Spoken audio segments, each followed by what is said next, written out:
Ahoj, som Štefi. Dnes si niečo povieme o anatómii baletnej špičky. Baletná špička má rôzne parametre. Vždy záleží od potrieb tanečníc, od ich technickej vyspelosti a v neposlednom rade od proporcií chodidla. Najdôležitejšou časťou je box. U boxu určujeme jeho strih, môže byť účkový, véčkový, šírku. Niektoré modely majú boxy tvrdšie, iné mäkšie. Samotný box obsahuje menšie časti. Nos, pri ktorom určíme výšku.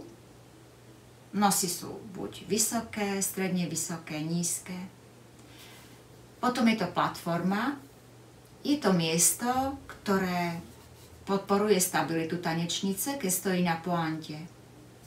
I platforma môže byť vzhľadom k stavbe boxu rozdielne veľká.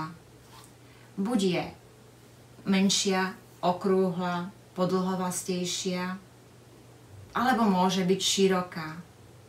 Zároveň v tejto časti môže byť platforma zaoblená alebo výraznejšie hranatá. Krídla, táto časť, je miesto, ktoré vlastne objíme tieto vrchné kostičky chodidla. Niektoré boxy majú krídla spevnené a iné sú voľnejšie. Stielka, táto vnútorná časť, podopiera tanečnicu pri postavení na point. Niektoré baletky si ju lámu na mieste, kde to najviac potrebujú, tak aby ich čo najviac podopierala. Je to vhodné samozrejme iba pri baletných špičkách, kde je stielka vyrobená z celulózy, lepenky podobných materiálov, určite nie z plastu. Tým by sa špička zničila.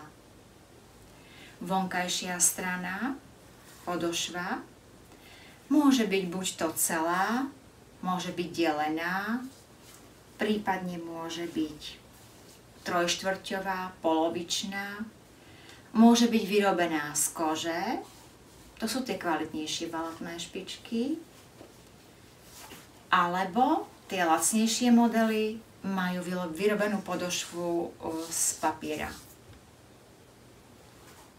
Strany baletnej špičky, táto časť. Môžu byť buď to nízke, stredne vysoké alebo vysoké. Profil baletnej špičky hovorí o tom, ako je bok zaguľatený. V prípade, že ide o kúžeľovitý typ špičky, je profil vysoký, ale môže byť napríklad aj takýto nízky a sploštený. Vrátime sa trošku k stielke v súvislosti s parametrami päty. Päta môže byť buď to stielkou podporovaná, alebo voľná, nezabezpečená.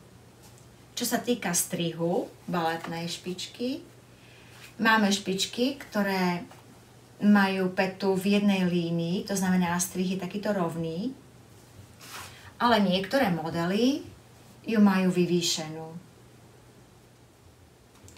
V tejto časti hovoríme len, môže byť buď to plátený, saténový, prípadne elastický. Šnúrky v leme takisto sú buď to plátené, alebo guľaté, elastické. Samotný materiál, z ktorého sa špičky vyrábajú, najčastejším je satén. Môžem povedať, že 99% je vyrobených zo saténu. Veľmi málo baletných špičiek sa vyrába z plátna, z pevného materiálu, matného. A novinkou sú tzv. Strečové špičky, vyrobené z veľmi kvalitného saténu, ale je strečový. Možno sa pýtate, prečo niektorá špička stojí pár eur a iná je tak drahá. Je to práve kvôli tomu. Podľa toho, aký materiál sa použije, ako príjemná, pohodlná tá špička je, všetko sa odráža v cene. Všimnite si napríklad vnútro, základná špička baletná, vo vnútri je použité jednoduché plátno, Je tu na nejaký česaný silon na stielke. U tých kvalitnejších baletných špičiek vidíte, vo vnútri je to počité antibakteriálnym materiálom, je príjemný semišový. Prípadne niektoré majú ešte aj na päte všitú kožu, proti tomu, aby sa nezošmikovali.